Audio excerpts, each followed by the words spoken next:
우리 앞뒤 좌우로 이렇게 인사하겠습니다. 그리스도 안에서 살아가고 축복합니다. 이렇게 인사해볼까요?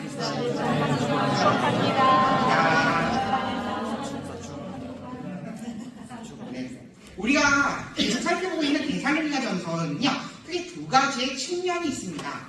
첫 번째 데살로니가전서 1장에서 3장까지의 내용은요, 교회에 대한 칭찬과 격려의 측면이 있습니다.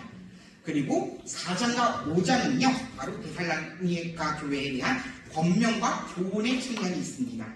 그리고 오늘 본문은 데살로니가전서 성도들에게 사도 바울은 바로 거룩성을 지키라 이야기합니다. 그리고 이 거룩성은 사도 바울이 내가 전하는 뜻이 아니라 바로 하나님의 뜻이다라고 이야기하고 있습니다. 그럼 왜 하나님께서는 거룩함에 대해서 중요하게 이야기하실까요? 우리 레위기 11장 44절과 45절 말씀을 읽어보도록 하겠습니다. 시작. 나는 여호와 너희 하나님이라. 내가 거룩하니 너희 몸을 구별하여 거룩함을 얻고 땅에 있는 그 짐승으로 말미암아 스스로 거룩해지지 말라. 나는 너의 하나님이 되려고 너희들의 땅에서 온 이번에 여호와나 내가 거룩하니 너희도 거룩하여지어라. 즉 하나님께서는 우리에게 명확하게 말씀하고 계십니다. 내가 거룩한 이유는 내가 바로 하나님이기 때문에 거룩하다고 말씀하고 있습니다. 그러면 하나님께서 말씀하시는 거룩함은 무엇일까요? 바로 죄로부터의 탈피입니다. 왜냐하면 하나님께서는요, 바로 죄로부터 단죄되어 있으신 분이시고 하나님은 죄의 결과에는 사망이라고 로마서에서 말씀하고 계시기 때문입니다. 그리고 오늘 우리에게 하나님께서 이렇게 얘기합니다. 내가 거룩한 것처럼 너희도 거룩해야 된다라고 말씀하고 계십니다. 하나님은 왜 그러면 그렇게 말씀하실까요? 그것은 바로 하나님께서 바로 당신 백성들이 바로 자신이 거룩한 것처럼 우리 백성들도 거룩해야 된다라는 것을 바라시면서 바로 하나님과의 관계가 끊어지는 것은 죄 문제이기 때문인 것이죠. 다시 말해서 죄를 범한 자는 바로 하나님 관계가 끊어질 수밖에 없다라는 것을 말씀하고 있습니다. 그럼 이제 오늘 본문을 통하여 하나님의 뜻인 거룩함을 지키는 법에 대해서 알아보도록 하겠습니다. 오늘 첫 번째로 거룩함을 지키기 위해서는 바로 음란을 버리라고 되어 있습니다. 우리 본문 데살로니가전서 4장 3절에서 4절 말씀을 우리 다시 읽겠습니다. 시작. 하나님의 뜻은 이것이니 너희가 거룩함을 음란을 버리고 거룩함과 존귀함으로 자기 아내를 대할 줄 알고. 사도 바울은 데살로니가 성도들에게 이렇게 얘기합니다. 너희가 거룩함을 지키기 위해서는 바로 음란을 버려야 하고 그다음에 자기 아내를 대해야 한다라고 이야기하고 있습니다.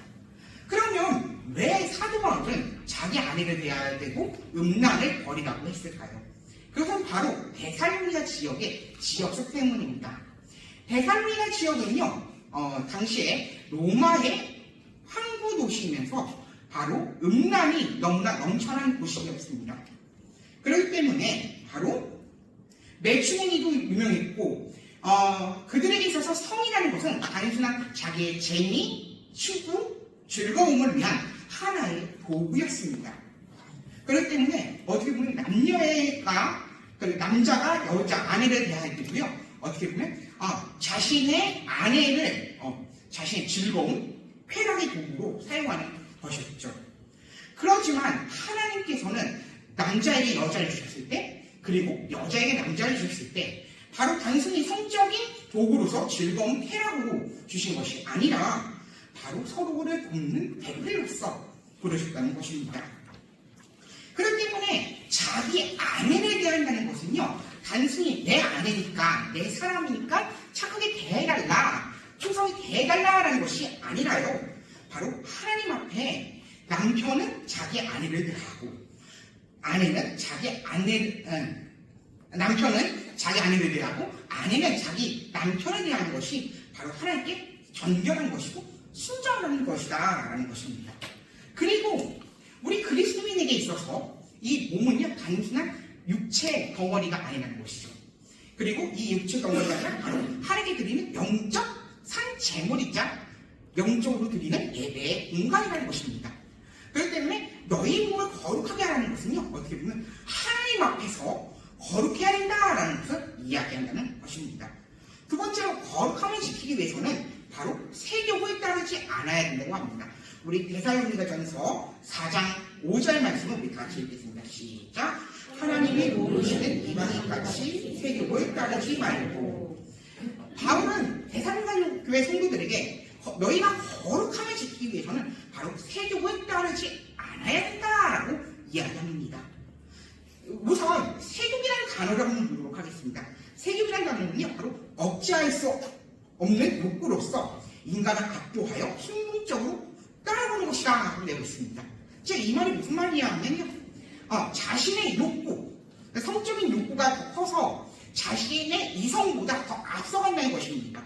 그렇기 때문에 어떻게 보면요, 하나님께서는요, 너희의 거룩한 몸, 너희가 상제물로 드린다는 것은 하나님 앞에서 너희가 집중해야 된다라고 하는 것인데, 그게 아니라 인간의 이성과 인간의 행동이 바로 움직인다. 자기가 먼저 움직인다라는 것을 이야기하는 것입니다.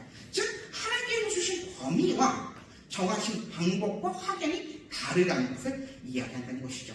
그래서 세교에 따르지 않는다라는 것은요, 바로 단순히 정욕을 멈춰라, 하나님의 뜻대로 살아야 된다라는 것보다도 제일 중요한 건 뭐냐면, 그 누구도 살아없는 그리스도인은 바로 하나님 앞에 앞서면 안 된다라는 것을 이야기한다는 것이죠. 그래서 세교에 따르지 않는다는 것은 바로 우리의 정체성이 무엇인지에 대해서 알 수 있다는 것입니다. 그리고 이 세교에 따르지 않는다는 것은요, 바로 내 성보다, 내 이상보다, 내 생각보다 바로 하나님의 생각이 더 앞서간다라는 것을 이야기한다는 것입니다. 마지막으로 거룩함을 지키기 위해서는 바로 형제를 사랑해야 된다라고 되어 있습니다. 우리 본문 데살로니가전서 4장 6절 말씀을 읽겠습니다. 시작. 이 일의 분수를 넘어 형제를 해치지 말라. 이는 우리가 너희를 미리 말하고 증언한 것 같이 이 모든 일에 주께서 신원하여 주신다. 바울은 마지막으로 데살로니가 성도들에게 이렇게 얘기합니다. 너희가 거룩함을 지키기 위해서는 분수를 넘어 형제를 해하지 않아야 된다라고 이야기합니다. 그럼 왜 바울은 먼저 형제를 우애하라라는 것보다도 분수를 넘지 말라라고 이야기했을까요? 그 이유는요, 바로 분수를 넘는다는 것은요, 우리의 이성이, 우리의 생각이 하나님보다 더 앞서가기 때문이라는 것이죠. 즉, 하나님의 뜻대로 살아야 하는 것이 바로 창조의 목적인데요. 그것에 대해서 탈선하고요, 하나님 뜻대로 살지 않는다라는 것을 이야기한다는 것입니다. 그렇기 때문에 분수를 넘는다라는 것은 하나님의 자녀로 살아가지 않는다라는 것입니다. 그리고 나서 이제 형제를 사랑해야 된다라고 얘기하는데요. 그 이유는 무엇이냐면 바로 하나님께서 형제를 주셨던 이유는요, 서로가 하나를 돕는 공동체로서 주셨다는 것입니다. 우리가 흔히 그리스도인이라는 말을 합니다.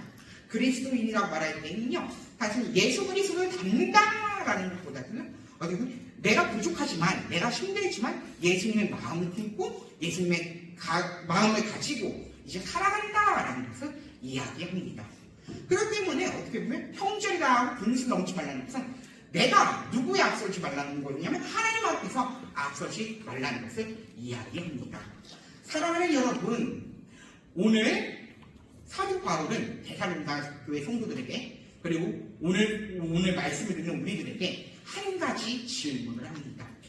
여러분은 예수의 팬입니까? 아니면 예수의 제자입니까? 라고 물어봅니다. 사실 여러분이 예수의 팬이라고 하시면요, 오늘 이 말씀, 그리고 오늘 이 말씀에 대해서 우리가 깊이 묵상할 필요가 없습니다. 왜냐하면요, 팬은요, 자신이 좋아할 때는 내가 목숨같이, 그 다음에 내가 그 사람 사랑하듯이 무조건 따르지만요, 내 생각이 달라지거나 내 생각이 달라진다고 들었을 때는요, 단순히 그 사람을 떠날 수도 있고, 어떻게 보면 팬이라는 것은요, 어떻게 보면 그 사람에 대해서, 그 존경한 사람에 대해서 개인적인 친분이 없기 때문입니다. 하지만요, 제자는요, 다릅니다. 제자는요, 설령 우리 스승님이, 내가 존경하는 사람이 말실수를 해드려요. 그리고 내 생각이 달라지더라도요, 한 번쯤은 생각해봅니다. 다시 스승님이 얘기하는 말을 기억해봅니다. 그리고선 스승님의 의도를 알게 됩니다. 이런 것처럼 어떻게 보면 우리가 예수의 제자라고 하는 것은요, 바로 내 생각이 틀렸을 때, 내 마음이 아닐 때 함께 자라가고 그 말씀에서 다시 돌아가야 한다라는 것입니다. 왜냐하면요, 하나님의 뜻은요, 종교적인 행위, 법률교서에 가치가 있는 것이 아니라 바로 하나님의 명령이시기 때문입니다. 우리가 구원을 얻기 위해서 하나님의 자비와 그리스도의 희생이 없다면 우리는 구원을 받지 못하는 것처럼 하나님의 뜻 역시도 내가 무조건 지켜야 된다라는 이유는 바로 하나님의 뜻이 우리의 정체성이 무엇인지를 보여주고 있기 때문입니다.